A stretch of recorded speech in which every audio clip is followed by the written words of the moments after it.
Hello children, in your last classes you learned about exponents and powers, how to find area if side of the square is given, and if area is given you can find the side of the square. What is the concept involved in finding area of the square and finding side when area is given? Observe the screen. Here you can find a square and length of the side in units is 1 and number of squares used is also 1. Length of the side is 2 and number of square units used is 4. Length of the side is 3, number of unit squares used is 9.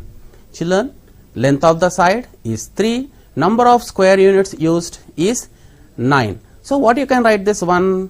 Yes, it is 1 into 1. We can write it as 1 square.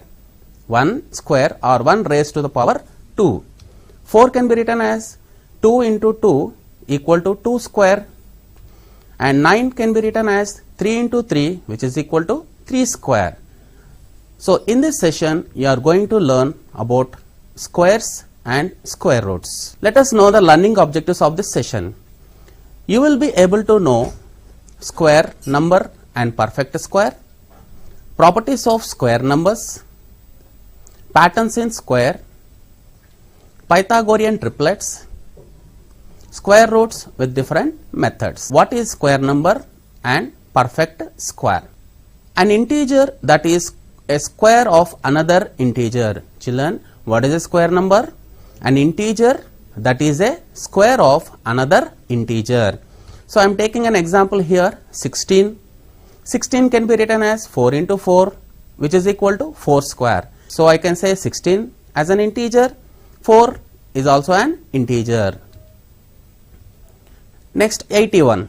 81 can be written as 9 into 9 which is equal to 9 square, where 81 is an integer and 9 is also an integer. Children, from this what you can understand? 16 can be written as square of 4, 81 can be written as square of 9. So 16 and 81 are square numbers. Now children, observe the screen. What you are observing on the screen? Yes, it is a multiplication table. Now try to observe what I am rounding up. 1, 4, 9, 16, 25, 36, 49, 64, 81, 100. Children, how can we get these numbers? Suppose if I take here 1 into 1 which is equal to 1, 2 2s are 4, 3 3s are 9, 4 4s are 16 and so on. So 1 into 1 can be taken as 1 square, 2 into 2 can be taken as 2 square. Like that we can take 3 square, 4 square, 5 square, 6 square, 7 square, 8 square, 9 square and 10 square. So these 1, 4, 9, 16, 25, 36, 49, 64, 81, 100 are square numbers up to 100. Okay, now let us understand what is a perfect square. A rational number that is equal to the square of another rational number. Okay children, what I am doing here? I am taking 144 which is an integer which can be written as 12 into 12 which is equal to 12 square. So 12 is also an integer. Now I am taking 1.44. Children, can we call this 1.44 as an integer? No. Then what it is? Yes, it is a rational number. And can we call 1.2 as an integer? No. Then what it is? It is a rational number. Okay, now what you can understand from this? So here it is an integer, here it is a rational number. So what is a perfect square? A rational number that is equal to the square of another rational number. So 1.44 can be taken as a perfect square. And what about this? Yes, it is a square number. Before itself I said an integer which is a square of another integer. Children, can we call 1.44 as an integer? No. But can we call 144 as a rational number? Yes. So we can call it as a perfect square, but it is not a square number. See children, here 144 is an integer. We can call it as a square number and also perfect square. Why? Every integer is a rational number, but every rational number need not be an integer. So square numbers are perfect squares, but every perfect square need not be a square number. Now let us understand properties of square numbers. Children, observe the screen. What you are observing here? I am taking the squares. Children, here you have to understand one thing. What you are observing here, when I square a number which is having units digit 1, I will get 1. At the same time, if any number is having 9 as the units digit, and if you square it, what you are getting here? 1. So when a number is having 1 or 9 as its units digit, then its square will be having 1 as units digit. Children, you observe here, if a number is having units digit as 2, we will get 4. If it is 8, we will also get 4. Next, if I have 3 as units digit, I will get 9. If I have 7 as units digit, I will get 9 in its square. If I have 4, I will get 6. If I have 6, I will get 6. If I have 5, I will get 5. Children, what are the numbers missing here? I have 1, 4, 9, 6, 5, 6, 9, 4, 1. What are the numbers missing here? You can observe here 1 square equal to 1, 9 square is equal to 81. It is a single digit, it is also a single digit. When I do it square, what I am getting here? 1, which is also a single digit. When I square this, I am getting 2 digits. 10 square, 99 square, least 2 digit number, highest 2 digit number. When I square least 2 digit number, I am getting 100, which is having 3 digits. When I am squaring highest 2 digit number, I am getting 9801, which is having 4 digits. 100 square is 10,000. 999 square is 9,98,001, which is having 5 digits and 6 digits. Okay children, now let us understand properties of square numbers. The numbers that have 2, 3, 7 or 8 in the units place are not perfect squares. If I take numbers like 32, 43, 57, 78, children observe this, I am taking here 4 numbers. What is the unit digit of this? Yes, 2, next 3, 7, 8. By looking at this numbers itself, we can say that these are not perfect squares. Okay, now properties of square numbers. Number of digits in the square of one digit number is 1 or 2. I said 1 square is equal to 1, 9 square is equal to 81. This is one digit number, this is also one digit number, but the square is having one digit, here we are having 2 digits. So what you can say here, number of digits in the square of one digit number is either 1 or 2. Number of digits in the square of 2 digit number is 3 or 4. 10 square is 100, 99 square is 9801, 9801. Here we can observe 3 digits, here we can observe 4 digits. Means whenever you square a 2 digit number, either you will get a 3 digit number or you will get a 4 digit number. Number of digits in the square of 3 digit number is 5 or 6. Children, you can understand here 100 square 10,000, 5 digits.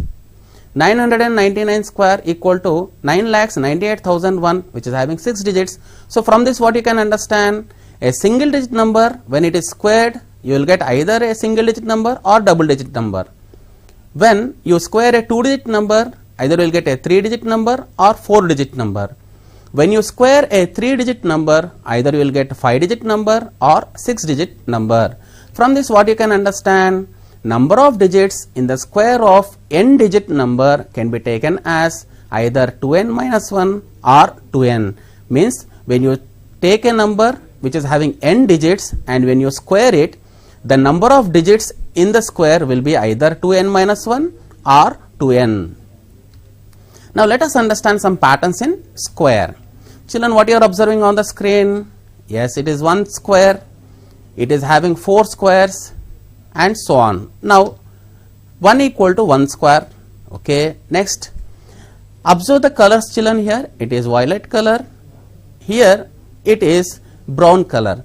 Violet, brown. How many violet color squares are there? 1. How many brown colored squares are there? 3. So what is 1 plus 3? 4. 4 can be taken as 2 square. Okay, now observe this one. Violet color 1, brown color 3 and green color you are having 5. 1 plus 3 plus 5.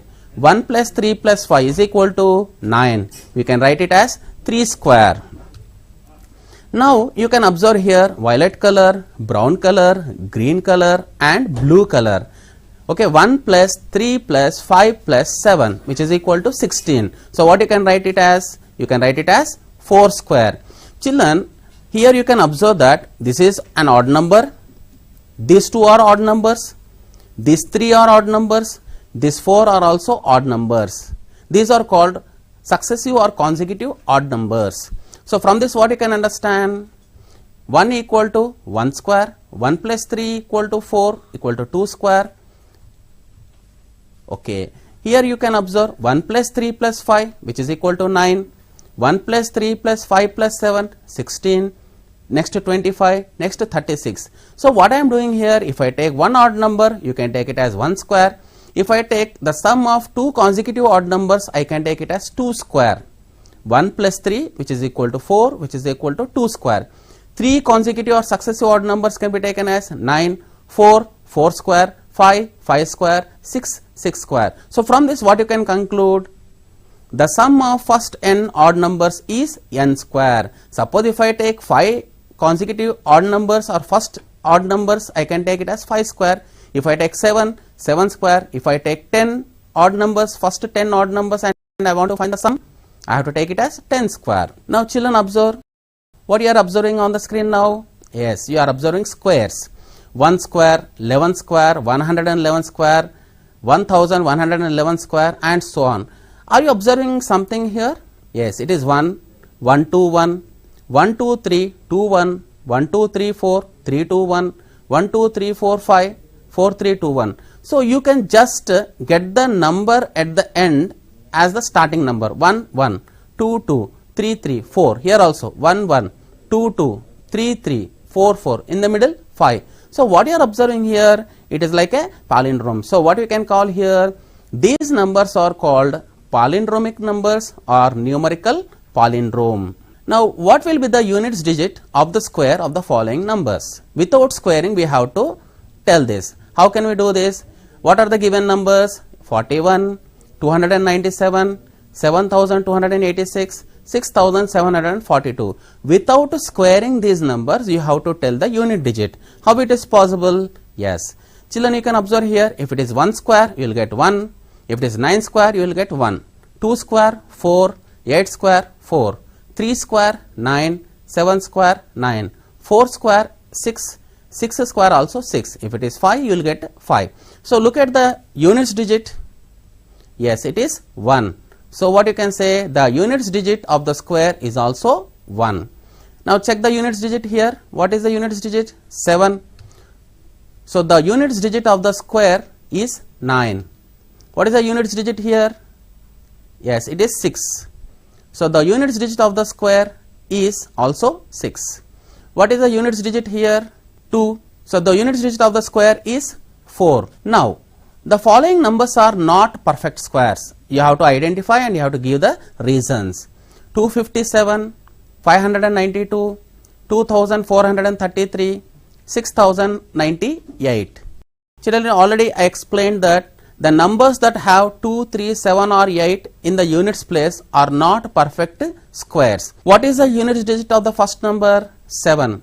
So as it is having 7 as the units digit, it is not a perfect square. So the units digit is 7, so it is not a perfect square. As the units digit is 2, it is not a perfect square. As the units digit is 3, it is not a perfect square. As the units digit is 8, it is not a perfect square. Now without adding, let us find the sum of the following numbers. Children, look at the problems here. Okay, what you are observing here? Yes, these are odd numbers. These are odd numbers and they are successive. The sum of first n odd numbers is n square. The sum of first n odd numbers is n square. Here I have taken first how many odd numbers? 1, 2, 3, 4, 5. So what should be the answer here? Yes, it is 5 square, which is equal to 5 into 5, which is equal to 25. Children, here we are able to find the sum without adding them. I did not add the numbers. By looking at the ordinary numbers itself, we are doing the sum by using this concept. What is the concept? The sum of first n odd numbers is n square. Now similarly, here you have to count 1, 2, 3, 4, 5, 6, 7, 8. We have first 8 odd numbers. The sum will be 8 square, which is equal to 8 into 8, which is equal to 64. Now here you are having 10 first odd numbers. So the sum will be 10 square, which is equal to 10 into 10, which is equal to 100. Children, like this you can find the sum without adding if you know that the sum of first n odd numbers is n square. Now let us understand what is a Pythagorean triplet. If a, b, c are positive integers and a square plus b square equal to c square. Children, observe the condition here. A, b, c must be positive integers and the condition should be a square plus b square is equal to c square. Means sum of the squares of two integers should be equal to the square of the third integer. Then we can say that a, b, c as a Pythagorean triplet. Now what I am doing here, I am taking 3 square plus 4 square. What is 3 square plus 4 square? Yes, it is 9 plus 16. What is 9 plus 16? 25. So you can take it as 5 square. So from this what you can understand? 3, 4, 5 is a Pythagorean triplet. See children, here 3 is an integer, 4 is an integer which are positive. When I square and find the sum, what I am getting? 25, which is equal to 5 square. So from this what you can understand? 3, 4, 5 forms a Pythagorean triplet. Now I am taking another example here. 6 square plus 8 square. 6 square is 36, 8 square is 64. When I find the sum, I am getting 100. I can write it as 10 square. Children, 6 square plus 8 square is equal to 10 square. Is this condition satisfied? Yes. So what you can say here? 6, 8, 10 is a Pythagorean triplet. Let us check whether the following numbers form Pythagorean triplet or not. I am taking the first integers as 5, 12, 13. So what I have to do? I have to select the first two. I have to find the sum of the squares.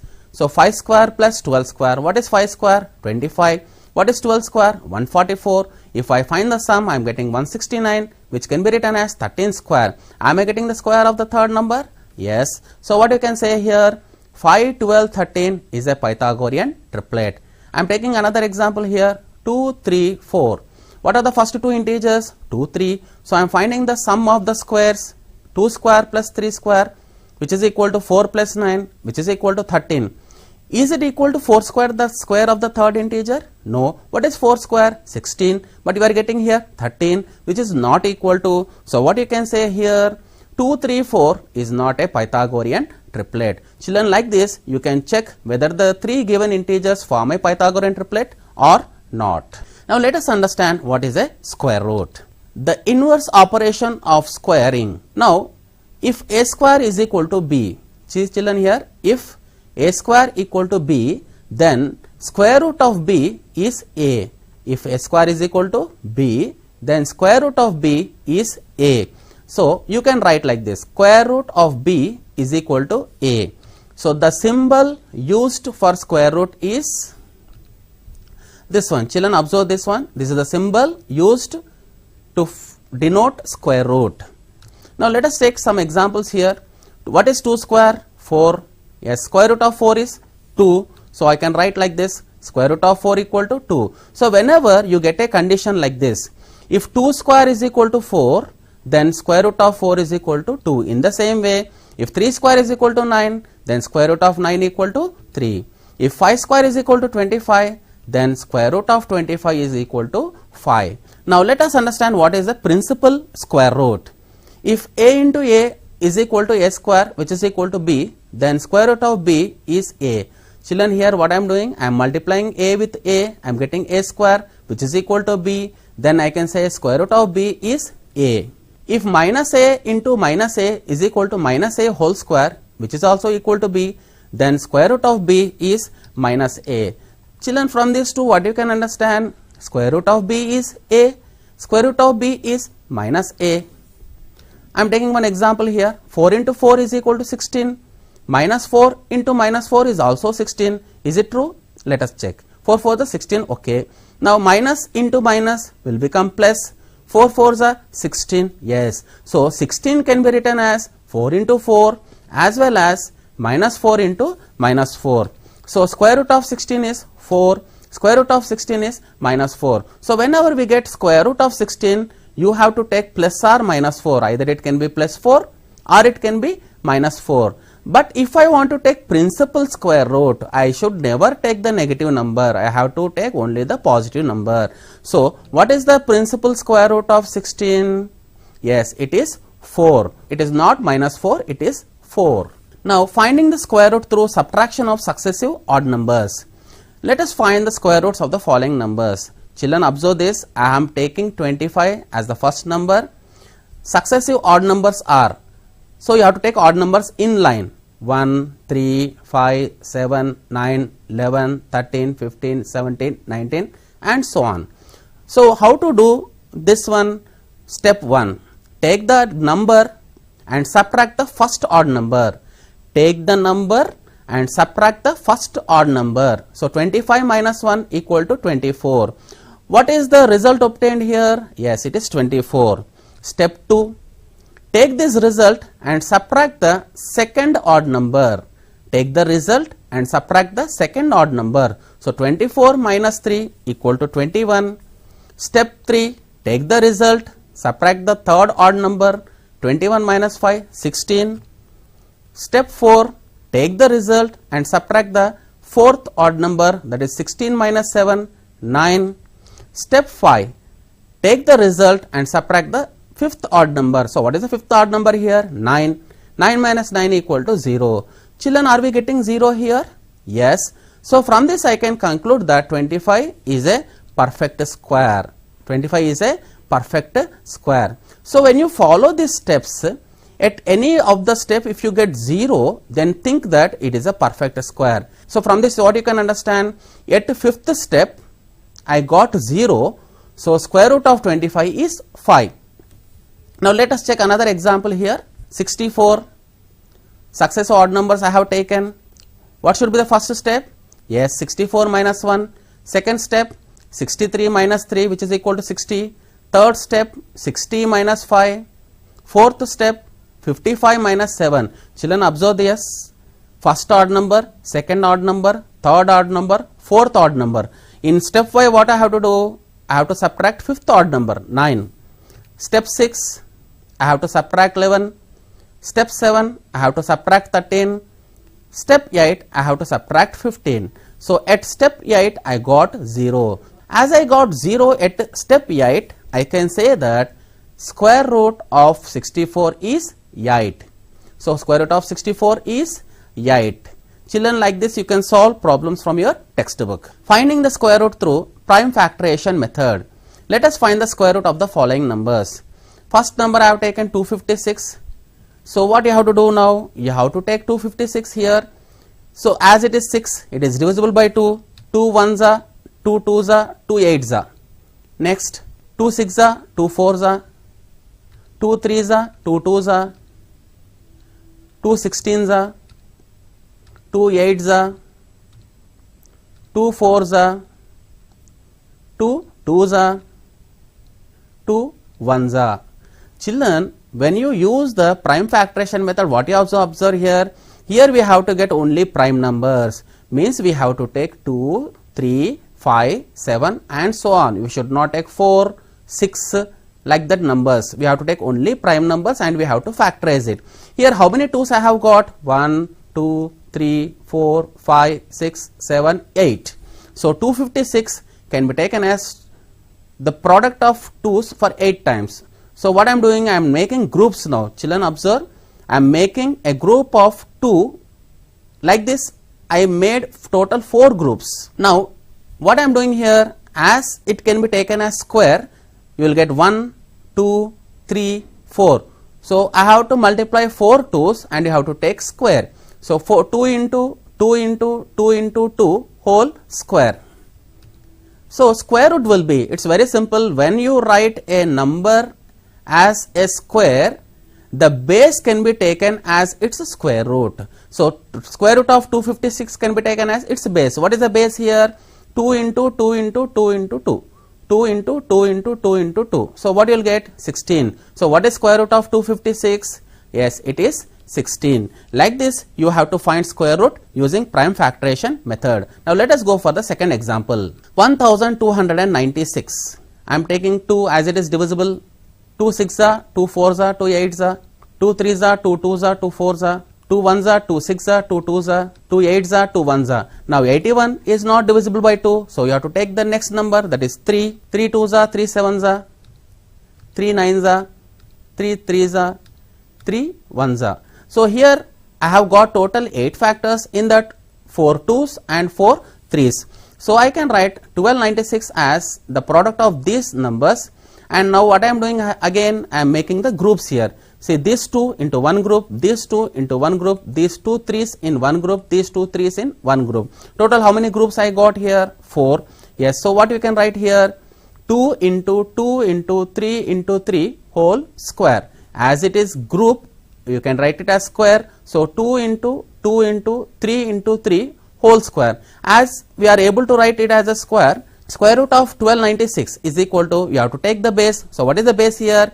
2 into 2 into 3 into 3. So which is equal to 36. So what is the square root of 1296? Yes, it is 36. Find the smallest number by which 3645 must be multiplied to get a perfect square.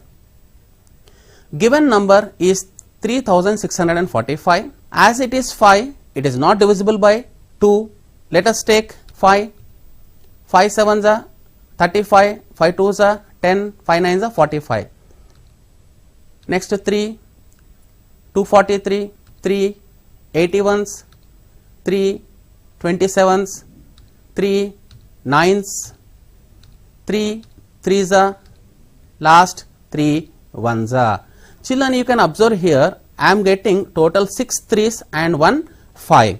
So what I can write now? 3645 can be written as 5 into 3 into 3 into 3 into 3 into 3 into 3. Now let us make the groups here. Yes, I am able to make 3 groups, but I am unable to make one group. What is that? 5. So if you get one more 5, then I can say that it becomes a perfect square. So what you have to write here? 5 into this 3 into 3 into 3 whole square. This 5 is not having square. So what you have to do? As 5 is not in the group of 2, see children, I am making here groups of 2 as we are finding square. So as 5 is not in the group of 2, what you have to do? 5 must be multiplied, for which one?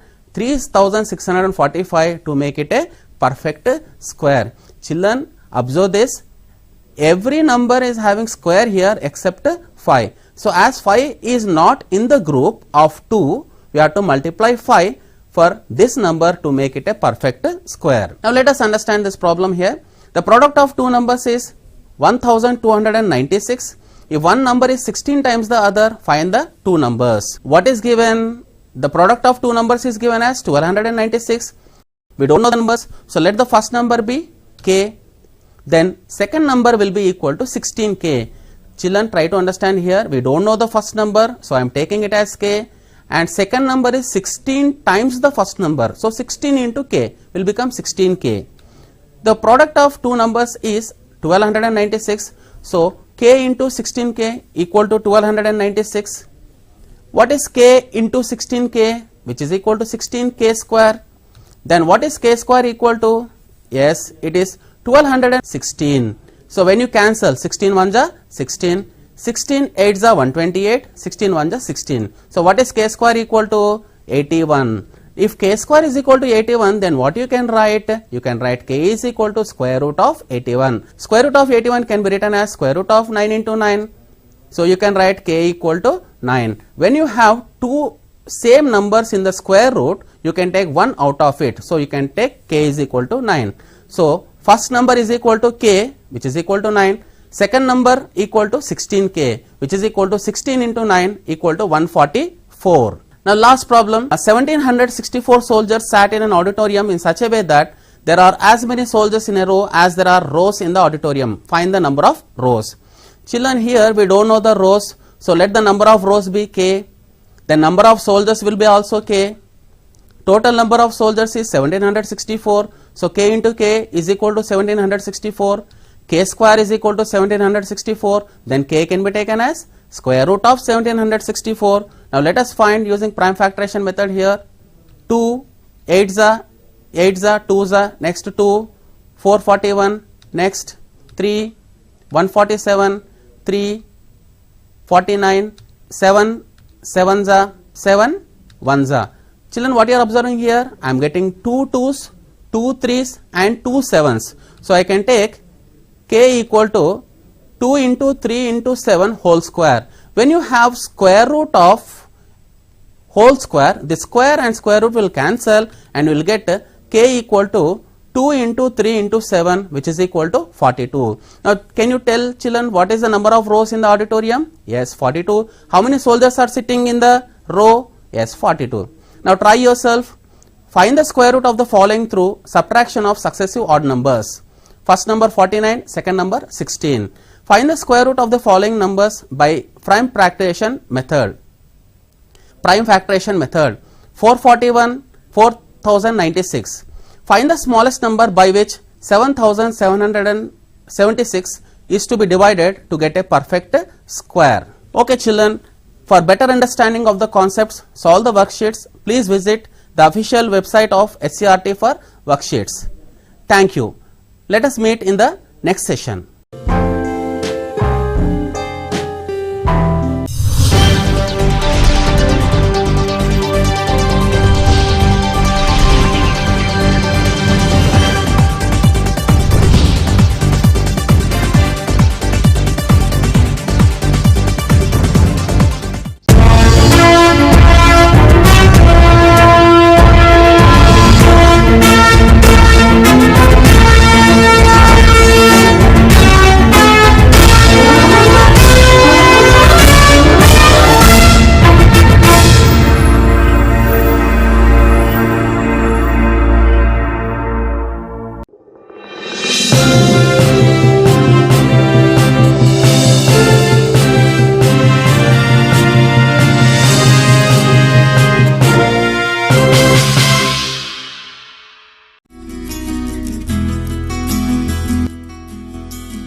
अस्सलामुअलैकुम अज़ीज़ बच्चों, आज हम जमात हश्तुम की पहला lesson नक्शों का मुतालिया और तज्जिया के बारे में जानकारी हासिल करेंगे।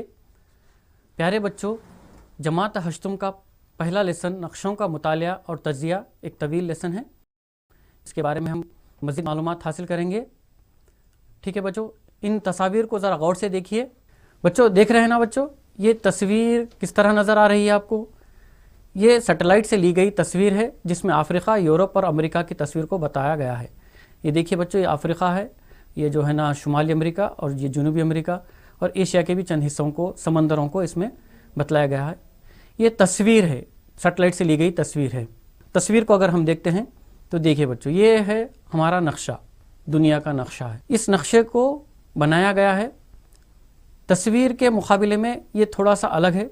तस्वीर में समंदर की जो है ना हमें एक छवि नज़र आ रही थी, इसके अलावा जंगलात वगैरह की भी जो है ना तस्वीर नज़र आ रही थी हमें, लेकिन इसमें नहीं नज़र आ रहा है। ये जो है ना सियासी नक्शा है जिसमें तमाम बर्रे आज़मों के ममालिक को बतलाया गया है। एशिया, अफ्रीका, शुमाली अमेरिका, जनूबी अमेरिका, ऑस्ट्रेलिया। तो बच्चों आपने देखा कि नक्शा और तस्वीर में क्या फ़र्क है। आप क्या समझ रहे हैं, नक्शा और तस्वीर क्या दो सेम हैं, दो एक ही तरह के नज़र आ रहे हैं? नहीं, थोड़ा सा फ़र्क है नक्शे और तस्वीर में। देखिए बच्चों, नक्शा तस्वीर की तरह हकीकी खसूसियत नहीं बता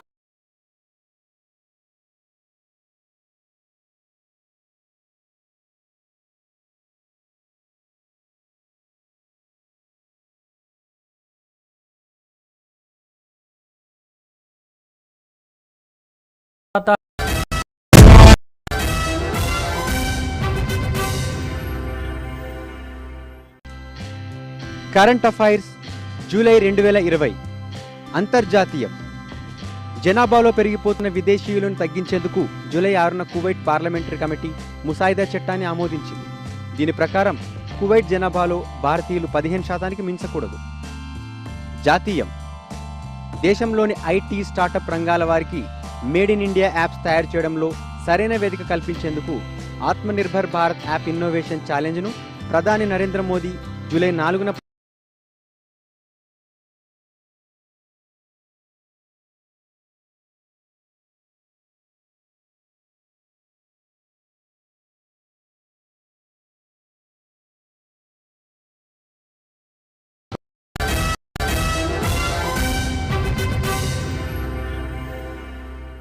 కరెంట్ అఫైర్స్ ఆగస్ట్ 2020. అంతర్జాతీయం. ప్రపంచంలో తొలి కరోనా వ్యాక్సిన్ స్పుత్నిక్ 5ను రష్యా విడుదల చేసింది.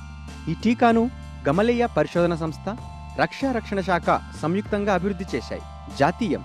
India today marketing and development research associates rankings ప్రకారం దేశంలో అత్యుత్తమ యూనివర్సిటీల్లో ఢిల్లీలోని జవహర్లాల్ నెహ్రూ విశ్వవిద్యాలయం మొదటి స్థానంలో నిలిచింది. అయోధ్యలో శ్రీరామ జన్మభూమి మందిర్ నిర్మాణానికి ఆగస్టు 5న ప్రధానమంత్రి నరేంద్ర మోడీ మధ్యాహ్నం 12:44 శాస్త్రోక్తంగా భూమి పూజ నిర్వహించారు. మహాత్మా గాంధీ చేపట్టిన చంపారన్ సత్యాగ్రహం కార్యక్రమం 100 ఏళ్లు పూర్తి చేసుకున్న సందర్భంగా ఢిల్లీలోని రాజ్ఘాట్ వద్ద స్వచ్ఛ భారత్ వారోత్సవాలను రాష్ట్రీయ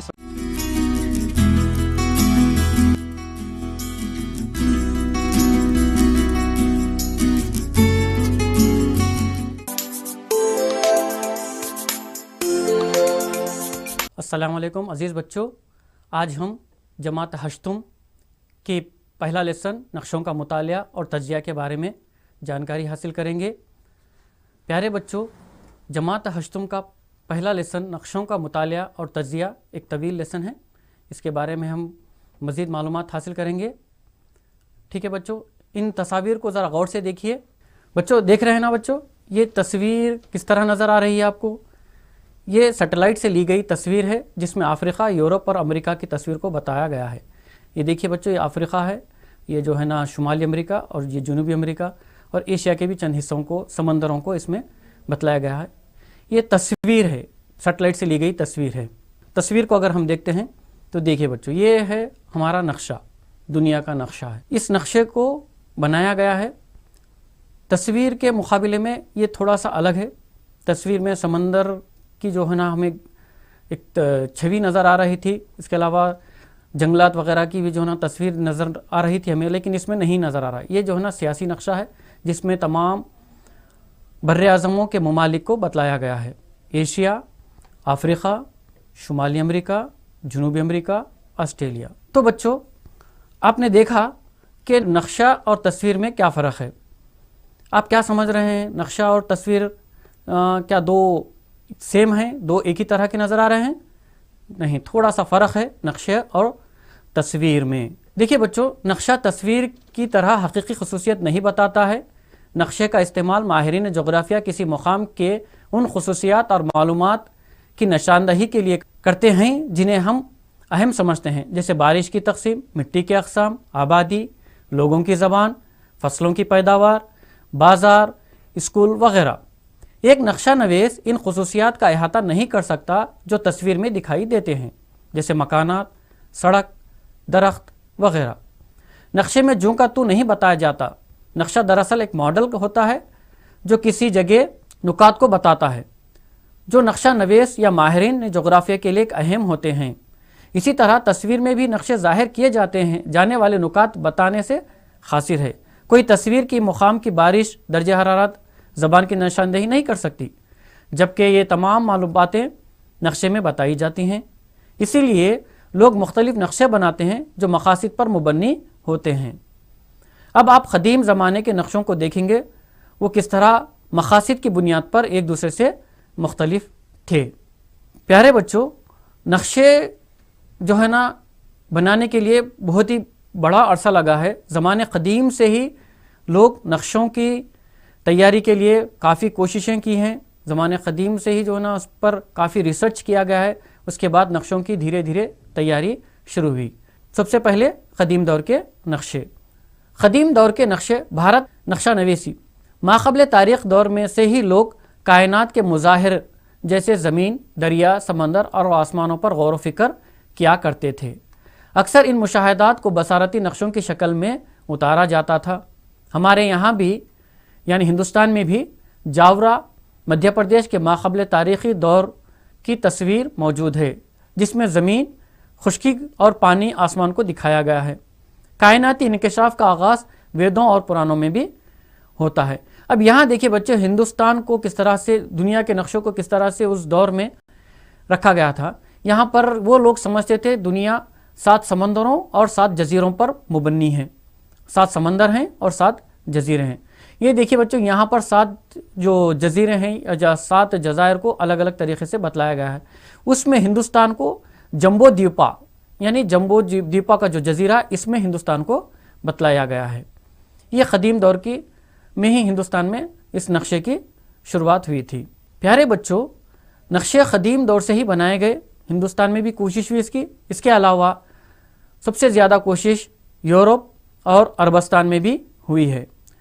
اب دیکھیے بچوں، دوسری تصویر ہم الگ دیکھتے ہیں. سمیریوں کی چکنی مٹی کا تختہ. بھارت کی نقشہ نویسی کا آغاز کیا تھا. ہمیں یہ پتہ چلتا ہے کہ اس وقت کئی اقسام کے نقشے زیر استعمال تھے، لیکن بدقسمتی سے ان سے زیادہ نقشے نابود ہو چکے ہیں، چند ہی باقی رہ چکے ہیں. نقشوں کی طویل تاریخ ہے. قدیم نقشوں میں چند نقشے دستیاب ہیں جنہیں سمیریوں موجودہ عراق میں 4000 سال قبل بنایا گیا تھا. یہ نقشے چکنی مٹی کے تختوں پر بنائے گئے تھے. سمیریوں کے مندروں کے تحت بہت بڑی زمینیں تھیں. وہ زمین کی آمدنی کا حساب رکھنا ہوتا تھا، تو انہوں نے نقشوں کی مدد سے اس کو پورا کیا. لیکن دیکھیے بچوں، اس میں ایک علاقے کے ہی نقشے کو بتلایا گیا ہے. جو سمیریوں کا علاقہ تھا اسی نقشے کی یہ عکاسی کرتا ہے. دوسری جانب پھر بابل یعنی یہ بھی ایک عراق کا مقام ہے، وہاں پر بھی جو ہے نا نقشے بنائے گئے. وہاں کا ایک نقشہ جو 2600 سال قبل یعنی آج سے 2600 سال پہلے کا نقشہ ہے، جس میں بابل شہر کو بتلایا گیا ہے. یہ جو ہے چکنی مٹی کا تختے کا ہی نقشہ ہے، لیکن اس میں درمیان میں شہر اور اطراف سے سمندر اور دریا کو بتلانے کی کوشش کی گئی ہے. وہ لوگ سمجھتے تھے دنیا گول تشتری کی طرح ہے. نقشے کے اندرونی حصے میں تمام شہر چھوٹے دائرے میں ہیں. ان کے علاوہ گاؤں، دریا، دلدلی میدان، پہاڑ بھی بنے تھے جن سے وہ واقفیت تھے. درمیان میں شہر بابل کو بتایا گیا ہے. اندرونی دائرے کے پیچھے حصے میں کھاری دریا، نمکین سمندر جس میں 7 مثلثی بحر اعظموں تھے. تو بچوں یہاں پر دیکھیے آپ کہ جو ہے نا چکنی مٹی کے تختوں کے نقشے بنائے گئے ہیں. تو پیارے بچوں، آپ نے قدیم زمانے کے نقشوں کا مطالعہ کیا. اب دیکھیے بچوں، یہ جو نقشے ہیں خیالی نقشے ہیں، یعنی خیالات کی بنیاد پر بیانائے گئے نقشے ہیں. لیکن اس کو یہ لوگ چاہتے تھے کہ ایگزیکٹلی کون سی جگہ پر کون سا مقام ہے، اس کو جو ہے نا معلوم کرنے کے لیے انہوں نے کیا کیا. رومیوں نے سب سے اہم کوشش کی. انہوں نے سب سے پہلے جو ہے نا طول بلد اور عرض بلد کی نشاندہی کے لیے کوشش کی. پیارے بچوں، آپ نے سکندر اعظم کا نام تو سنا ہی ہوگا، جو دنیا کو فتح کرنے کے لیے نکلا تھا. وہ ہندوستان تک بھی پہنچا تھا. تقریباً 2300 سال پہلے وہ ہندوستان بھی آیا تھا. وہ کیسے آیا ہندوستان تک؟ وہ جو ہے نا بحری سفر کے ذریعے، بحری جہازوں کے ذریعے وہ ہندوستان تک پہنچا تھا. تو انہیں لمبا سفر کرنے کے لیے، دور دور تک جانے کے لیے نقشوں کی شدید ضرورت محسوس ہوئی، اور وہ چاہتے تھے کہ مقام کا صحیح اندازہ ہو. لہٰذا انہوں نے کیا کیا؟ رومیوں نے جو ہے نا طول بلد کی ارتقاء شروع کی. اس کوشش میں انہوں نے کیا کیا؟ تمام لوگ ایک ہی وقت پر مختلف مقامات پر، یعنی دوپہر کے وقت تمام لوگوں نے ایک ہی وقت پر لکیر کھینچی. تو اس طرح سے انہوں نے طول بلد کو جو ہے نا فائنڈ آؤٹ کرنے کی کوشش کی. پھر اس کے بعد عرض بلد، اسی مقام کے سائے کو، کہ یہ سایہ کہاں تک جاتا ہے، اس مقام کا جو دوپہر کے وقت جو سایہ پڑتا ہے وہ کس طرح سے پڑتا ہے، اس طرح انہوں نے عرض بلد کو بھی بنانے کی کوشش کی. یہ صرف شروعاتی کوشش تھی، لیکن ایکچولی اس کو بننے کے لیے، یعنی طول بلد اور عرض بلد کی سائنٹیفک پیمائش کے لیے 2000 سال کا وقت لگ گیا. آپ نے غور کیا ہوگا کہ بہت سارے نقشے یورپ اور غربی ممالک کی درست معلومات فراہم کرتے ہیں، جو یونان اور روم کے نقشے کے بیچ میں بتاتے ہیں. اس کے علاوہ تاجر، جہاز راں سفر کیے ہوئے مختلف ممالک کے ساحلوں کی معلومات ٹھیک فراہم کرتے ہیں، مگر وہ اندرونی مقامات سے لا علم تھے. اس لیے آپ دیکھ سکتے ہیں کہ انہوں نے جو ہے نا مرکز میں اپنے مقام کو رکھا اور اطراف سے پوری دنیا کو سمجھا. इसी कोशिश में अरब स्कॉलर और मल्लाह नक्शे नवीसी के लिए पेट्रोलेमी की किताबों का इस्तेमाल करते थे। अल इदरीसी एक मशहूर अरब नक्शे निगार गुजरा है जिसने 1154 में ईस्वी में अपने बादशाह की खातिर दुनिया का नक्शा बनाया, जिसमें नुकात अरबी में दर्ज हैं। इस नक्शे में मुकम्मल यूरोप और एशिया बर्रे आज़म और सिर्फ शुमाली अफ्रीका का हिस्सा बर्रे आज़म अफ्रीका का शुमाली हिस्सा को बतलाया है, जबकि जनूबी अफ्रीका और जनूब मगरबी एशिया की तफसील मौजूद नहीं है। ये देखिए बच्चों, ये है अल इदरीसी का नक्शा, जिसमें जो है ना यहाँ पर ये जो इलाका है, ये जो बताने की कोशिश की गई, ये शुमाली अफ्रीका का इलाका है, ये दरमियान में अरब का इलाका है, अरब का जो कहते हैं हम अरबस्तान का इलाका है, और ये जो इलाका है, ये जो नीचे बताया गया है, ये एशिया का इलाका है। आप समझेंगे बच्चों कि ये ऐसा कैसे, एशिया नीचे हो गया, अफ्रीका ऊपर हो गया। तो इस नक्शे की खास बात यही थी, अल इदरीसी के जुनूब को ऊपर और शुमाल को नीचे बताया था। इस नक्शे की यही खास बात रही। इसके बाद जो है ना दुनिया में नक्शों का साइंटिफिक मुताला शुरू हुआ, लेकिन अगर हम पिछले नज़रियात के मुताबिक देखेंगे, जो पुराना नज़रिया था, जो मजहबी नज़रिया कहलाता है, बाइबल और इंजिल के मुताबिक नक्शे का नमूना। देखिए बच्चों, यहाँ पर बाइबल में भी जो नज़रियात थे, जिसको वो लोग समझते थे कि दुनिया किस तरह से बनी है या ज़मीन का किस तरह से हैयत होगी, तो उन्होंने क्या समझा, ये भी लोग वही समझते थे कि अतराफ से समंदर है और जो है ना 3 बर्रे आज़मों में तकसीम किए। वो सबसे पहला था एशिया, अफ्रीका, यूरोप। अब इसमें एशिया को बड़ा बतलाया गया है, जबकि उसके मध्य मुकाबिल देखेंगे हम पेट्रोलेमी, जो 15वीं सदी का एक माहिर नक्शा निगार गुजरा है, जिसने नक्शों पर बहुत सारी रिसर्च की हैं, किताबें लिखी हैं। उसने एक नक्शा तैयार किया था जो बराबर हिसाब के मुताबिक था, हिसाबी तरीके से बनाया गया नक्शा था, जो आज के नक्शों से कुछ हद तक मिलता जुलता नज़र आता है। यहाँ देखिए बच्चों, ये एशिया का इलाका बताया गया है, दरमियान में अरबस्तान का भी है, यूरोप भी है और अफ्रीका का शुमाली हिस्सा भी बताया है। लेकिन इस नक्शे में देखेंगे आप, अमेरिका और क्या कहते हैं ऑस्ट्रेलिया का इसमें जिक्र नहीं है। ऊपर दिखाया गया नक्शा फासलों और सिमतों के हिसाबी तरीक़े पर मुबन्नी है, दीगर नक्शों से मुख्तलिफ है। 15वीं सदी में पेट्रोलेमी ने गैर अरब दुनिया और बाज़ अहम मकातिब फ़िक्र में नया जोश पैदा किया। नतीजे में अतालवी, फ्रांसीसी, अंग्रेज़ और जर्मन मकातिब फ़िक्र परवान चढ़े। हुस्न इत्तेफाक से वो तलाश और जुस्तजू का दौर था। नई नई दरियाफ्तें हो रही थी उस दौर में, जिसमें नक्शा और उसकी अहमियत को मकबूलियत हासिल हुई। देखिए बच्चों, यहाँ पर पेट्रोलेमी की किताबों से मुतासिर होकर अल इदरीसी ने तो नक्शा बनाया था, लेकिन दूसरे जो यूरोपीय ममालिक के लोग थे, उन्होंने भी कोशिशें की। अब इन नक्शों में जो 2 बर्रे आज़म या 3 बर्रे आज़म, जो शुमाली अमेरिका, जनूबी अमेरिका और अफ्रीका को जो है ना बताया नहीं गया है, वो जो है ना अब ये एक वजह रही कि जो है ना जिसकी वजह से दूसरी दुनिया के दीगर बर्रे आज़मों की भी तलाश अमल में आई।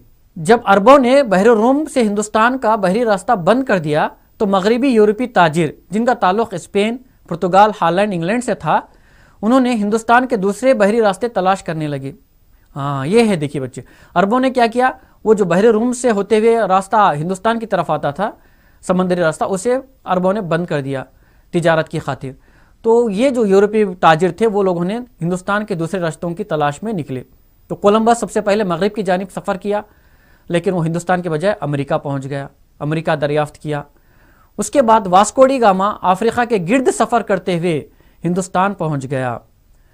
ये दरियाफ्तें इस बात को भी साबित की हैं, चपटी नहीं है बल्कि गेंदनुमा गोल है। वो लोग पहले समझते थे कि चपटी है, तश्तरी नुमा है, लेकिन वैसा नहीं है बल्कि गेंदनुमा गोल है। जब सफ़र कर पे निकले ये लोग, बहरी सफ़र पे दूर दूर तक का सफ़र किया, तो ये समझ में आई बात ये लोगों को कि जो है ना ज़मीन गोल नहीं, चपटी नहीं बल्कि गोल है। देखिए बच्चों, नक्शा, इस नक्शे को देखिए, ये तो दौर जदीद का नक्शा है, लेकिन उस दौर में किस तरह से कोलंबस ने सफ़र किया मगरिब की जानिब और वो पहुंच गया सीधा वेस्ट इंडीज़ यानी अमेरिका की तरफ। तो मगरिब की जानिब सफ़र करने से वो हिंदुस्तान पहुंचने के बजाय वेस्ट इंडीज़ पहुंच गया।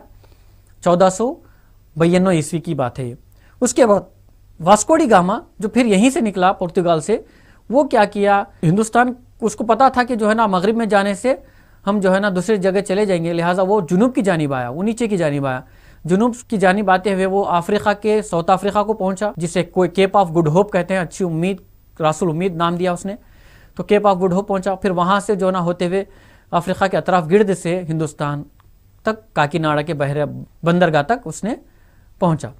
तो प्यारे बच्चों, आप देख रहे हैं कि जो है ना किस तरह से दुनिया बढ़ती चली गई, आगे बढ़ती चली गई।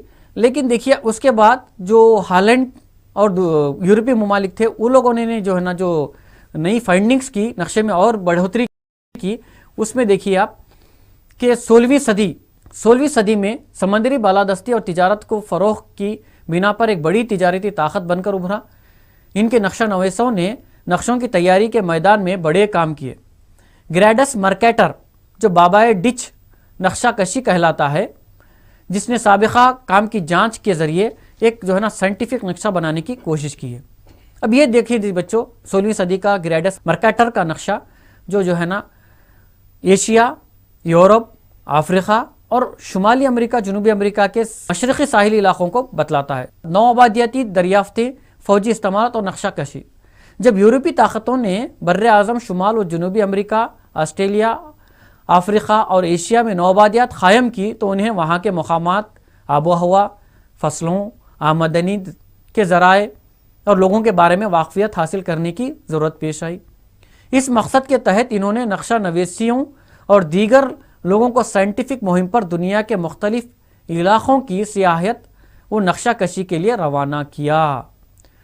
तो देखिए बच्चों, ये लोग जो है ना जब निकले, जब ये लोग हिंदुस्तान पर आकर अपनी हुकूमत कायम किए, तो वो लोग चाहते थे कि हमारी जो हुकूमत है वो इलाका कितना है, कहाँ तक जो है ना फैला हुआ है, उसकी हैयत क्या है, ये वो लोग जानना चाहते थे। इसलिए उन्होंने क्या किया, तमाम लोगों की एक टीम बनाई, बाज़ाब्ता एक साइंटिफिक लोग जो नक्शा कशी जानते थे या उसकी जानकारी रखते थे, वो लोगों की टीम बनाकर जो है ना सियाहत और जो है ना क्या कहते हैं सफ़र के लिए रवाना किया, ताकि इलाक़ों का मुशाहिदा किया जा सके, इलाक़ों को देखा जा सके, उसके बाद नक्शों की तरतीब दी जा सके। देखिए बच्चों, ये जो है ना उस वक्त में बरतानवी दौर में बनाया गया हिंदुस्तान का क़दीम नक्शा है। अब इस नक्शे को हम देखते हैं तो आज की तरह का बिल्कुल आयन नक्शा हमें दिखता है, नज़र आता है। ये जो है ना पूरा मुकम्मल भारत का नक्शा है। हिंदुस्तान की जो है ना उस वक्त जब अंग्रेज़ों की हुकूमत थी, यहाँ पर बरतानिया की हुकूमत थी, उस वक्त जो है ना तमाम दीगर हिंदुस्तान के से मुंसलिक ममालिक जैसे बांग्लादेश, पाकिस्तान और क्या कहते हैं सेलून उस वक्त का यानी श्रीलंका, और यहाँ तक कि म्यांमार को भी इस नक्शे में बतलाया गया है। ये एक बेहतरीन कोशिश रही अंग्रेज़ों की तरफ से, जो उन्होंने कोशिश की जिसके ज़रिए एक बेहतरीन नक्शा हिंदुस्तान का बनाया। बरतानिया की हिंदुस्तान पर हुकूमत कायम हुई तो मुल्क के अंदरूनी हिस्सों के तफसीली नक्शे बनाने के शुरू किए। इस मकसद के लिए अब यहाँ पर उन्होंने क्या किया, एक महकमे ऑफ सर्वे ऑफ इंडिया का क़याम अमल में लाया। इसका मकसद था पूरे मुल्क का जो है ना सर्वे किया जाए, पूरे मुल्क का जो है ना बाज़ाब्ता जो है ना मुशाहिदा किया जाए, उसके बाद नक्शों की तरतीब दी जाए। लिहाजा उन्होंने क्या किया, उस सर्वे को जेम्स रेनल को सर्वेयर जनरल की हैसियत से तकर्रुर किया, जिसने सबसे पहले हिंदुस्तान के सर्वे पर मुबनी नक्शे बनाए। ये नक्शे जो है ना सर्वे पर मुबनी नक्शे थे, जैसा कि आप लोगों ने इस नक्शे को देखा। ये सर्वे की बुनियाद पर बनाया गया बेहतरीन नक्शा है, जिसकी तरतीब जेम्स रेनल जो उस वक्त सर्वेयर जनरल थे उन्होंने की थी। तो ये एक सर्वे पर बनाया गया साइंटिफिक नक्शा है। तो बच्चों, ये नक्शा आप देख सकते हैं कि किस तरह से बेहतरीन अंदाज में तरतीब दिया गया है। अब देखिए आगे बढ़ते हैं बच्चों। यहाँ पर 1802 में विलियम लैम्पटन ने एक जोग्राफियाई सर्वे शुरू किया, जो दुनिया का एक मशहूर जोग्राफियाई सर्वे शुमार होता है। सर्वे का आगाज़ जुनूब में चेन्नई से होता हुआ हिमालय पर ख़त्म हुआ, ताकि तूले बलद की लंबाई और मुख्तलिफ मकामात की ऊंचाई की पैमाइश हो सके। इस सर्वे को सर जॉर्ज एवरेस्ट ने मुकम्मल किया। इस सर्वे की शुरुआत तो विलियम लैम्पटन ने शुरू की थी, लेकिन इसको मुकम्मल किया सर जॉर्ज एवरेस्ट ने। इसी सर्वे से साबित हुआ कि दुनिया की सबसे ऊंची चोटी जो हमारे हिमालय में मौजूद है, एवरेस्ट, उसी के नाम से रखी गई। इस चोटी का नाम जॉर्ज एवरेस्ट के नाम पर रखा गया, माउंट एवरेस्ट, जिन्होंने पहली मर्तबा साइंटिफिक तर्ज पर चोटी की पैमाइश की। इसकी शुरुआत जो है ना कहाँ से हुई? इसकी शुरुआत चेन्नई के साहिली समंदर से हुई। बच्चों, यहाँ पर चेन्नई को क्यों चुना गया? क्योंकि साहिली समंदर को जो है ना ज़ीरो पैमाना माना जाता है, 0 जो है ना सतह होती है, वहाँ से ऊंचाई और लंबाई को मापने के लिए वहाँ से सर्वे का इनेकाद शुरू किया गया। इस तरह उन्होंने सर्वे करके पूरे हिंदुस्तान यानी शुमाल की जानिब हिमालय की ऊंची चोटी माउंट एवरेस्ट तक का भी सर्वे किया। अब ये रहे बच्चों, अब यहाँ तक तो देखे आपने कि नक्शे मुकम्मल तरीके से बन चुके, साइंटिफिक तरीके से भी नक्शों का मुकम्मल वजूद हो चुका। अब प्यारे बच्चों, आप ये बताइए क्या नक्शों का इस्तेमाल सिर्फ नौबातियाती निज़ाम के हुकूमत के लिए या मुख्तलिफ मकामात की निशानदही के लिए या बहरी सफ़र के लिए इस्तेमाल किया जाना चाहिए, या इसके और भी इस्तेमालात हो सकते हैं? तो आइए बच्चों, हम देखते हैं असर हाजिर में नक्शों का इस्तेमाल।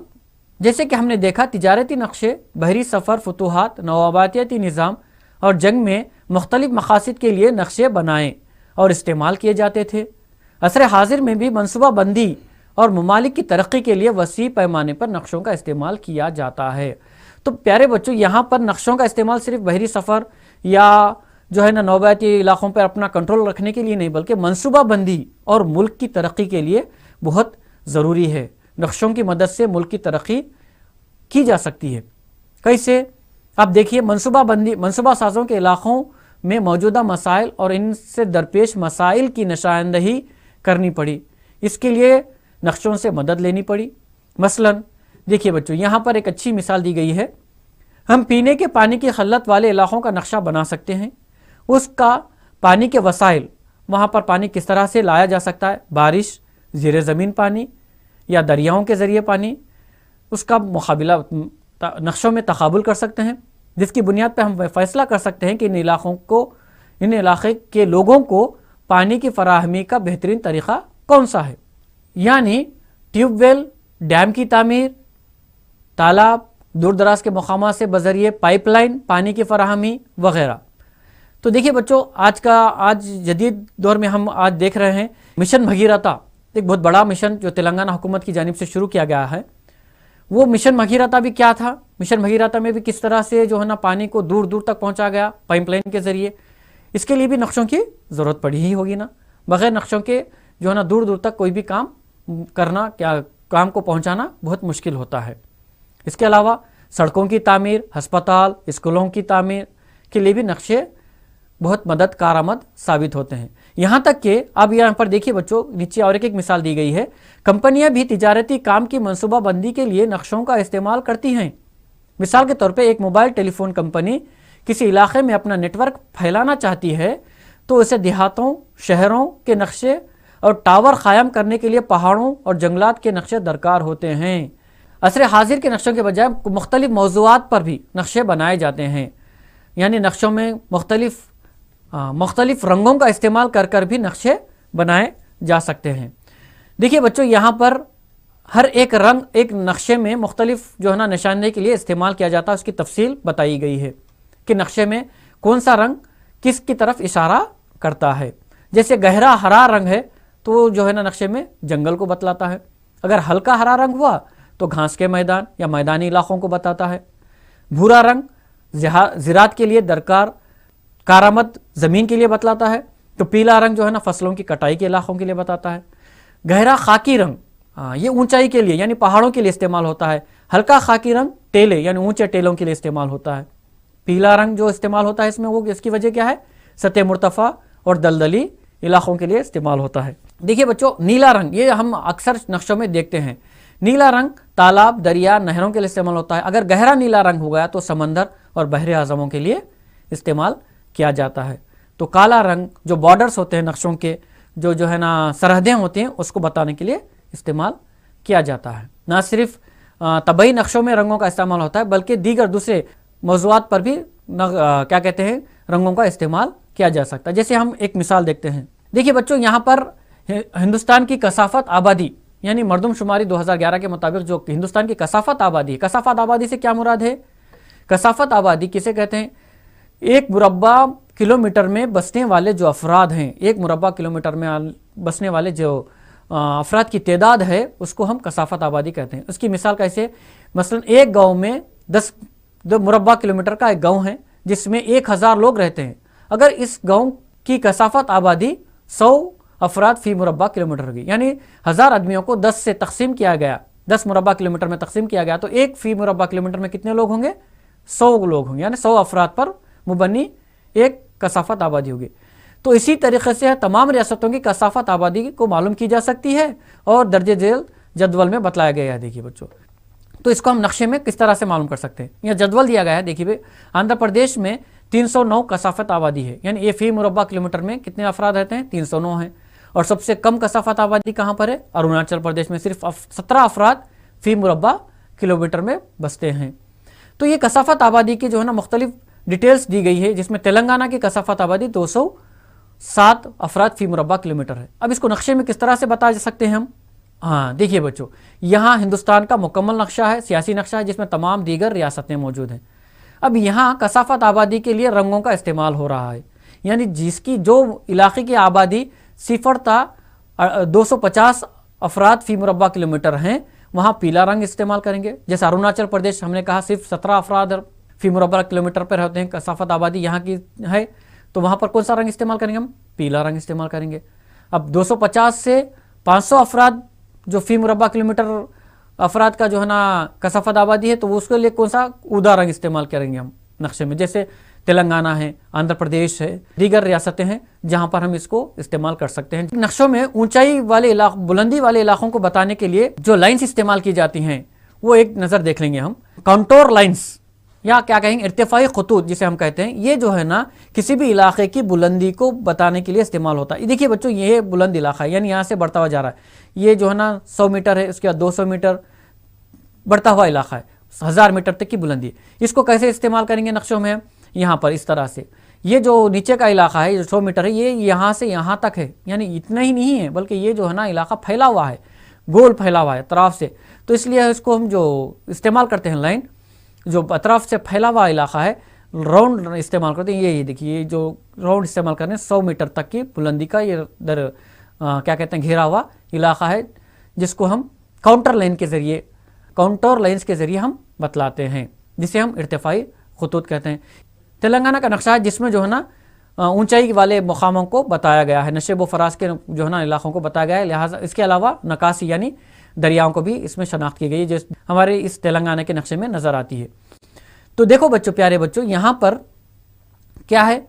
یہاں پر رنگوں کا بھی استعمال ہوا ہے اور جو ہے نا اونچائی بھی بتلائی گئی ہے، یعنی جو ہرا رنگ ہے، یعنی جو گہرا ہرا رنگ ہے، یہ جو ہے نا میدانی علاقہ یعنی نچلا علاقہ ہے جو 150 میٹر تک ہی بلند ہے۔ اس کے بعد تھوڑا اونچا علاقہ یعنی کم ہرا رنگ استعمال کیا گیا ہے، 150 سے 300 میٹر بلند ہے۔ اس سے اور دوسرا رنگ استعمال کیا گیا ہے پیلا رنگ، اس کا مطلب کیا ہے 600 میٹر تک بلند ہے۔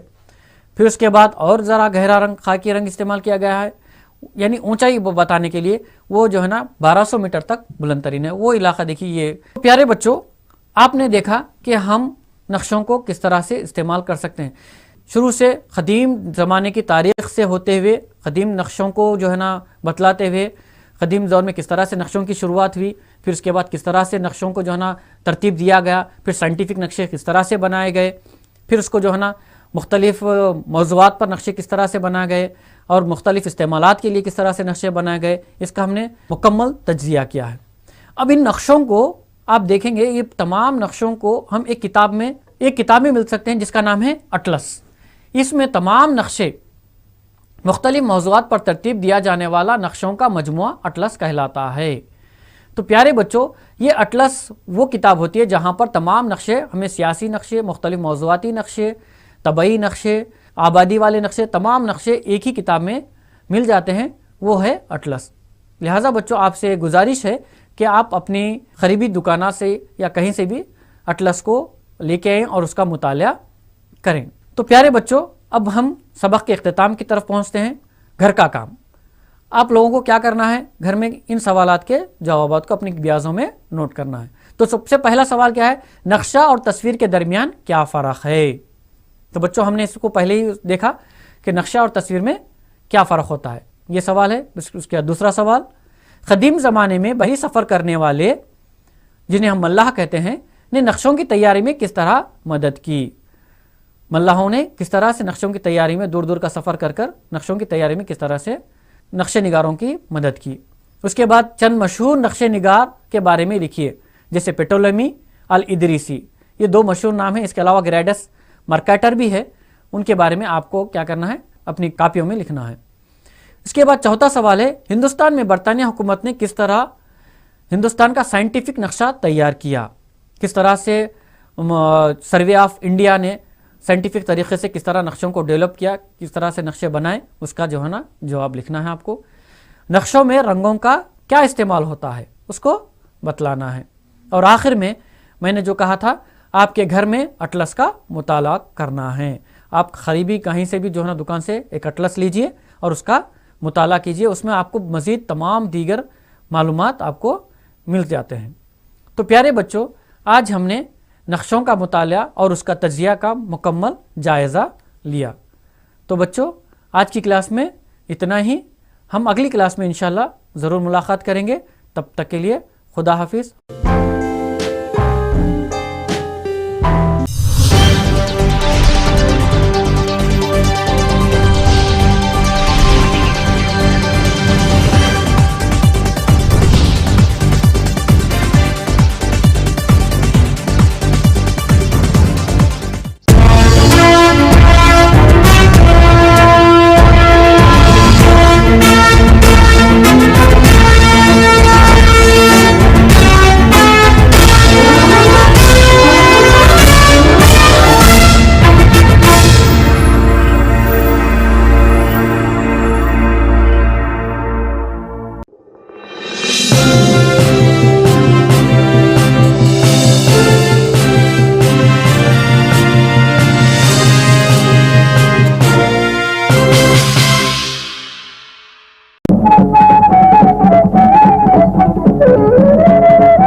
Dear children, welcome to digital class.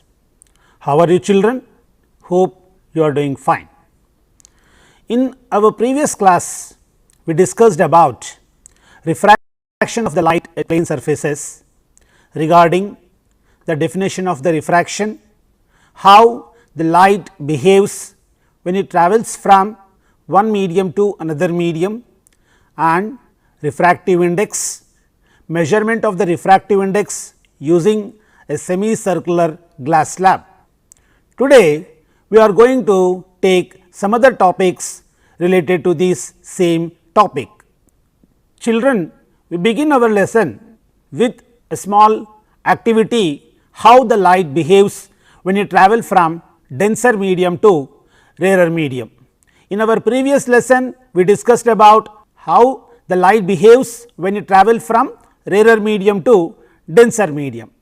So, for this activity, let us see what is taking place here. This is a metal disc. We are taking a metal disc. That metal disc is now divided into 4 parts along the line mm and perpendicular to mm. Along the mm line, we can take 90 degrees, and along the vertical line we can take 0 degrees. The metal disc is now divided into 4 parts, mm and perpendicular to mm. Now, what we have done to this metal disc? The circular metal disc is attached with 2 straws. So, we are taking 2 straws here. The 2 straws are fixed at the midpoint of the metal disc. One straw is in the air, other straw is in the water. The 2 straws can rotate freely such that there is not having any disturbance. The first straw, which is kept inside the water, is making an angle 10 degrees with the normal. The second straw is in air.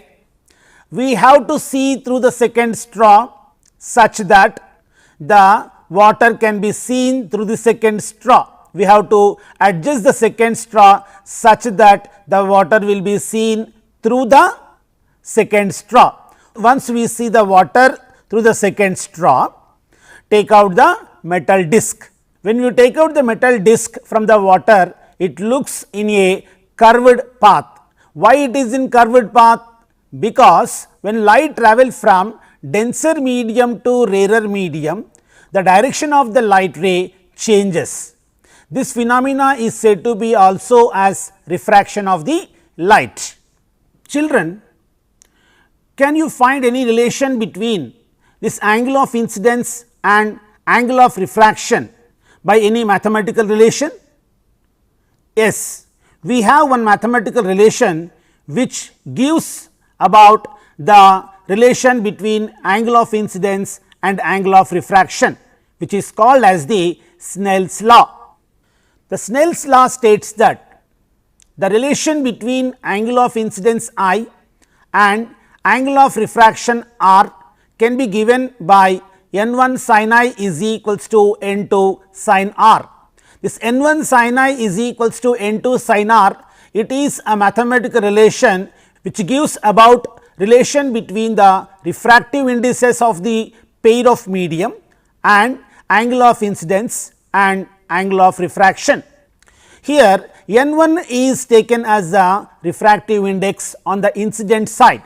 We are taking the incident side as the first medium and refracted side is taken as the second medium.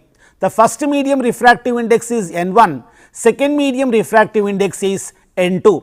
Now, we modified the relation as sin I by sin R is equals to n2 by n1.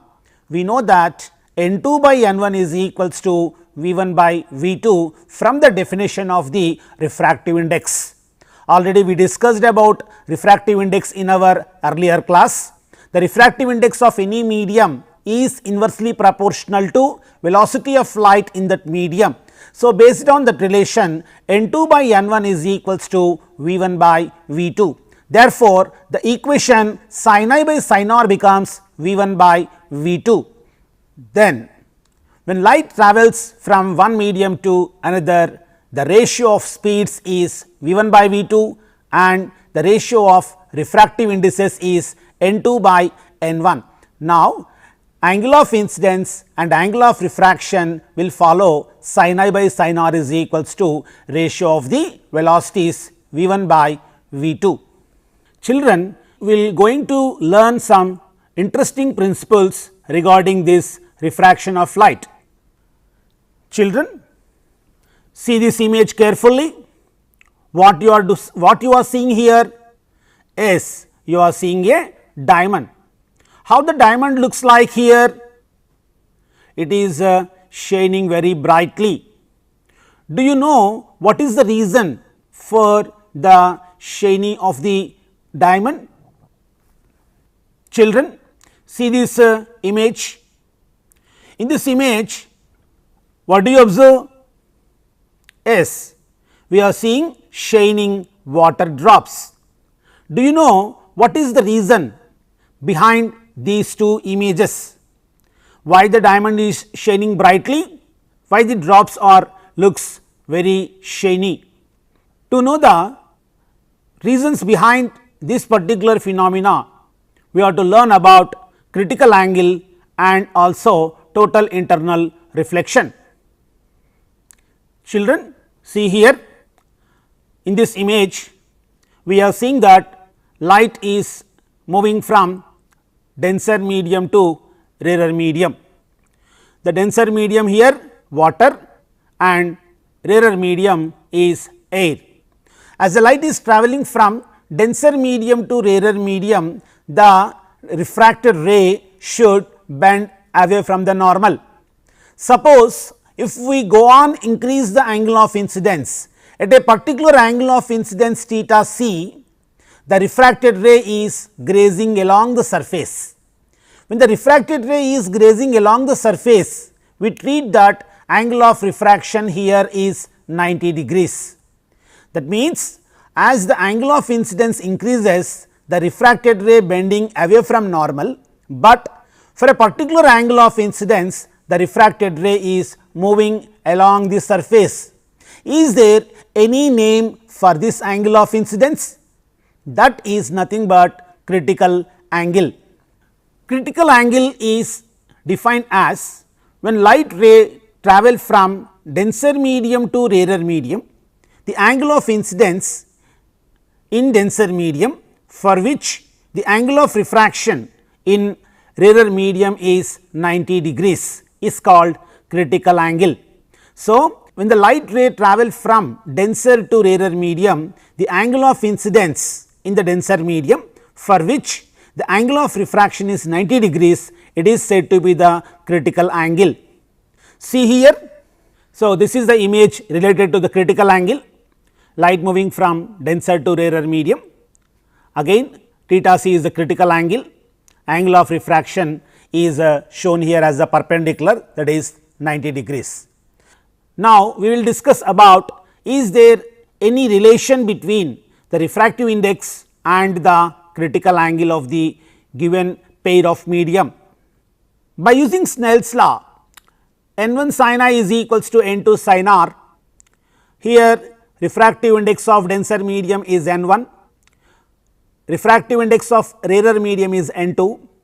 If the angle of incidence I is equals to c, called critical angle, angle of refraction is 90 degrees. Now, substitute the values here. In the place of I am substituting c, in the place of r we are taking 90 degrees. That implies n1 sin c is equals to n2, because sin 90 degrees is equals to 1. This we can learn in mathematics.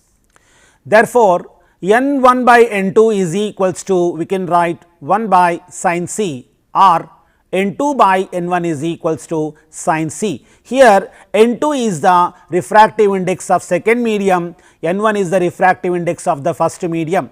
Always we can consider that n2, the second medium, is the medium where the refraction of light take place, n1 where the medium the incident light is present. Incident medium is first medium and refracted side medium is the second medium. Suppose if air is the rarer medium in any condition, then n2 must be taken as 1, because refractive index of air is equals to 1. Then the relation has modified as 1 by n1 is equals to sin c. Finally, we can write n1 is equals to 1 by sin c. This is the relation between the refractive index of the medium and critical angle for a particular medium if it is moving from any denser medium into air. If it is only air, then only we can write n2 is equals to 1. We are taking n1 is said to be the absolute refractive index of the first medium. The absolute refractive index of the first medium is equals to 1 by sin c. Always the refractive index is inversely proportional to critical angle. If the refractive index of any medium is very high, the critical angle in that medium is very less. Let us see a small numerical based on the relation between refractive index and critical angle. See this numerical. Children, determine the refractive index of benzene if the critical angle of benzene with respect to air is 42 degrees. See here, we are finding the refractive index of the benzene, and given that with respect to air, means the refractive index of air is equals to 1, then only we can apply n is equals to 1 by sin c formula.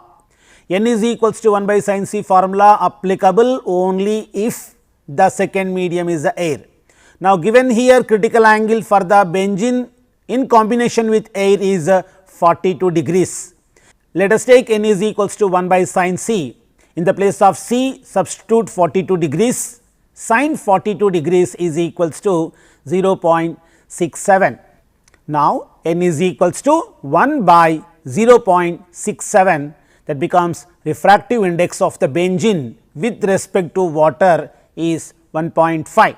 That means, by knowing the critical angle, we can find the refractive index, or sometimes if you given the refractive index, you can also calculate the critical angle. This n is equals to 1.5, it is also said to be absolute refractive index of the benzene. Children, we see that if the light travelling from denser medium to rarer medium, if angle of incidence is critical angle, then angle of refraction is 90 degrees. What happens if we go on increase the angle of incidence in the denser medium? See here, again we can take an example of the light travelling from water to air. Incident ray angle theta 1, refracted ray angle theta 2.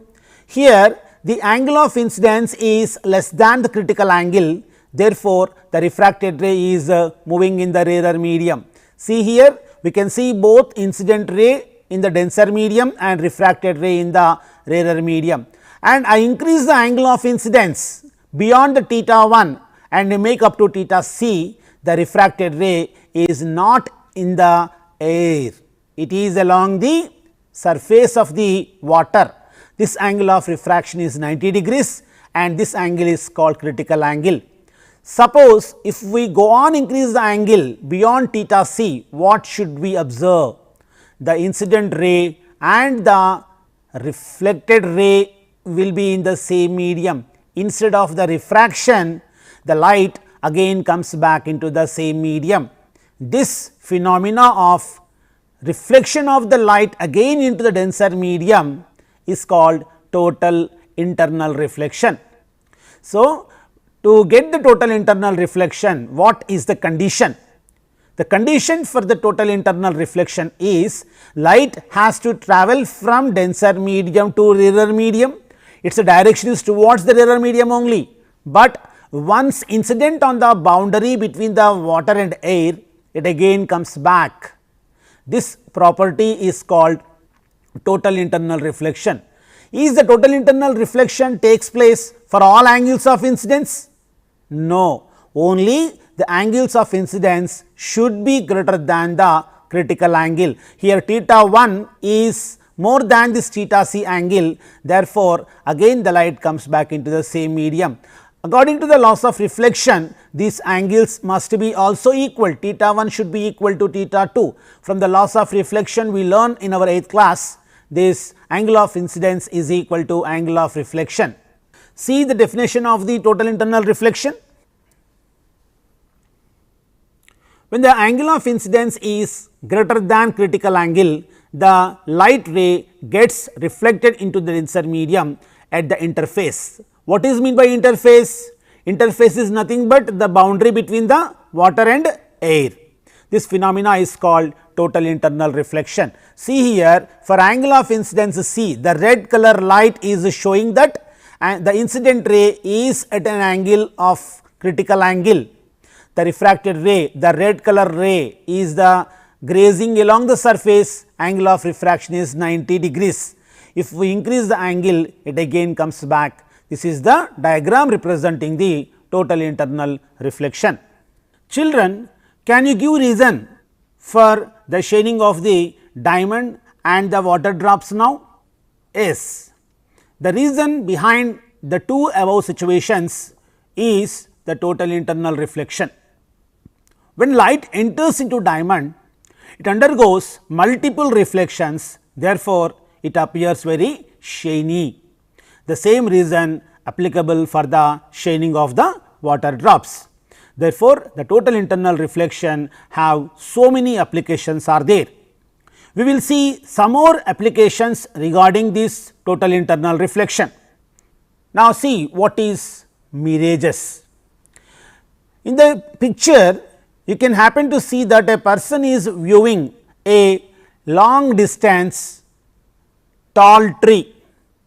When he is observing towards, when he is watching the tree appears to him in the inverted position. This is due to one of the property of the total internal reflection. Why the person is seeing the tree in the inverted position? This is one of the optical illusion. Mirage is an optical illusion due to total internal reflection of light rays in the atmosphere. So, we see the total internal reflection not only between the light ray coming from water to air, it is also taking place in our atmosphere. This atmospheric total internal reflections leads to the mirages. During daytime, the temperature of the air in contact with the sand increases. We know that the land heats quickly. When sunlight falls on the land becomes heated. Once the land becomes heated, the air which is present on the land also heated. When temperature of the air increases, its density decreases. That means, when we move away from the land, the refractive index is increasing. When temperature falls, the refractive index will increase. Therefore, the light rays coming from the branches of this tree appears to be bent at a particular place. That means, up to here the light ray is in the downward direction only, but beyond this point the light is moving in the upward direction. That means, at this point the light is undergoing the total internal reflection, where the angle of incidence beyond the critical angle between the two particular places. Therefore, the person will see the image in the inverted position. Already we seen here, due to this difference in the refractive index, an optical illusion of the water in desert is created. We may have seen that on the highways, when you are traveling, you may see some water laying down on the road. That is because also due to optical illusion. We are seeing the road through a vehicle. We are traveling in a vehicle and we are seeing our main road. So, here this particular region appears to be having some wetness. The wetness gives us a feeling that it is having water, but when you travel up to here, we cannot find any water there. Why? What happened to that water? Actually, is the water present there? No, there is no water. That is also the optical illusion. This appearance of the wetness on the road, it is because of the refraction of the light in various layers of the air, and also this particular wetness is also image of the sky. When you go to this place, the wetness also move away from you. Another total internal reflection application we can discuss here. That application will have a wide role in our present day telecommunications. That is nothing but optical fibers. The optical fibers also working under the principle of the total internal reflection.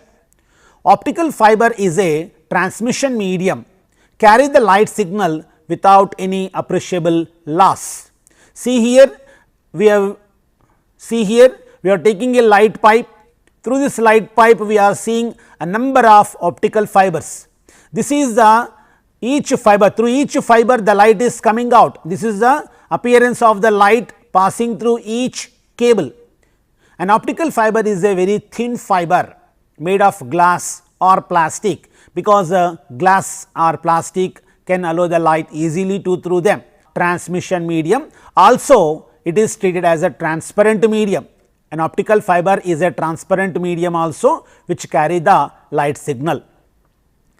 An optical fiber is very thin fiber made of glass or plastic, having radius about a micrometer. Micrometer means 1 by 10 lakhs of a meter. It is very small dimension. A bunch of such thin fibers form a light pipe. So, in a number of optical fibers are formed in a bunch, and this bunch is connected to the transmitting station, and from that the light allowed to pass through it and reaches the receiver end. Children, so far we discussed about how the light ray behaves when travel from denser medium to rarer medium, and also principles like total internal reflection, critical angle, and other applications of the total internal reflection. Now, in our coming topic, we have to discuss about how the light ray is travelling when passes through a rectangular glass slab. With that activity, we are going to know what is meant by the lateral shift and vertical shift. Ray tracking of a glass slab and lateral shift. A thin glass slab is formed when a medium is isolated from its surroundings by two plane surfaces parallel to each other. Children, we will see an activity here.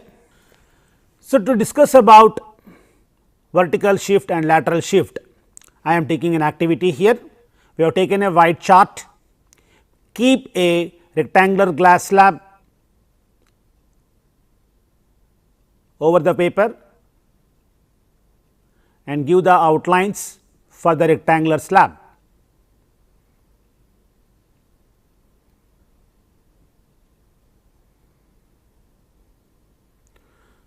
Remove the slab, name the vertices A, B, C and D. Take a point at a convenient place on the AB line. Using a protractor, draw a perpendicular line for that particular point.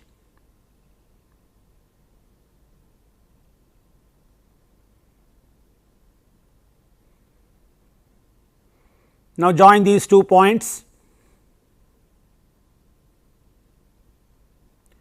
It becomes the normal for the surface AB. We are naming the normal as N1, N2. And try to draw another line making an angle 30 degrees with respect to the normal. Put a dot there. Join the point on AB to that new point at an angle 30 degrees. This line becomes the incident ray for the given glass slab. We are keeping 2 pins.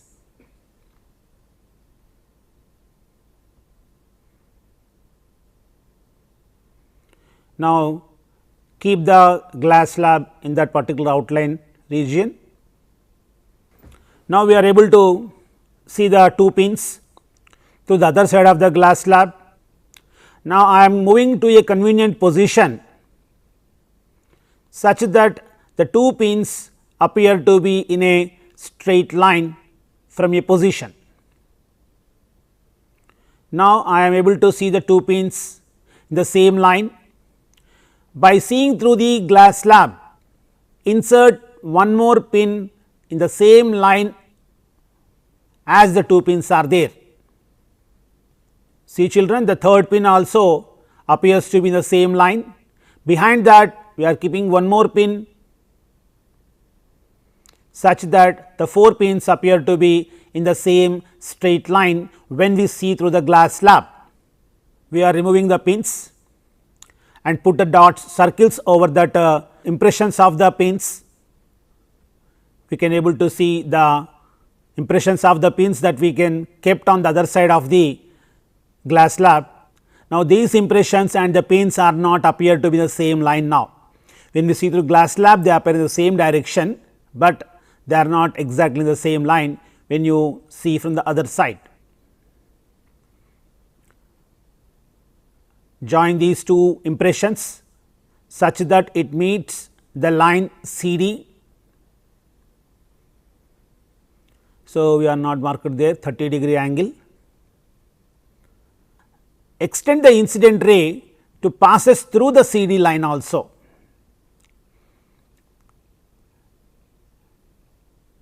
See here, there is width between the 2 rays. That width is called lateral shift. That lateral shift we can take it as a x. Measure the distance between them, it is 2 centimeters. Again you can see the angle. I am drawing the normal. See the angle of emergence with the help of a protractor. The angle of emergence also 30 degrees. See here, if we extend the incident ray, it is not meeting the emergent ray. Children, we have seen a video now. Now, see how the image looks like in a picture. See, it is the incident ray. Here we can take the 2 dots. The 2 dots indicate the 2 pins, the light incidenting on the first surface. It undergoes refraction and again emerges out of the glass slab. This is the original incident ray. The original incident ray and emergent ray having some separation. This separation is called as the lateral shift. The lateral shift is nothing but distance between the incident ray and emergent ray. On what factors the lateral shift is going to be depend? When you change the thickness of the glass slab, again the lateral shift will be changes with same angle of incidence. If you want to find out the lateral shift for different rectangular glass slabs of different thickness, then the lateral shift also changes. Second point is the lateral shift is also depend upon the angle of incidence. We can see a table here for angle of incidence 30 degrees, lateral shift is 2 centimeter, angle of incidence 45 degrees, the lateral shift is 2.8 centimeter, for angle of incidence 60 degrees, the lateral shift is 3.6 centimeters. So, that is we observe that the lateral shift depends upon the thickness of the given slab and also angle of the incidence. When angle of incidence changes, automatically the lateral shift is going to be changed. Next, we can discuss about the vertical shift. In this vertical shift, we have taken a glass slab, rectangular glass slab kept on the paper, keep a pin in the horizontal position at some convenient distance. Now, we are looking that horizontal pin through the other side of the glass slab at its edge, try to coincide these two pins. Now, once the two pins appears to be coincide, if you remove the glass slab, there is some vertical separation between the two pins. See here in the diagram also we observed that original pin is above and the new pin is below, but when you see to the edge of the glass slab, the both pins appear to be in the same line. The distance between the real position of the object to this apparent position is called as the vertical shift. With respect to vertical shift, we can find out the refractive index of the material of the glass slab, which can be determined by using the activity of the vertical shift.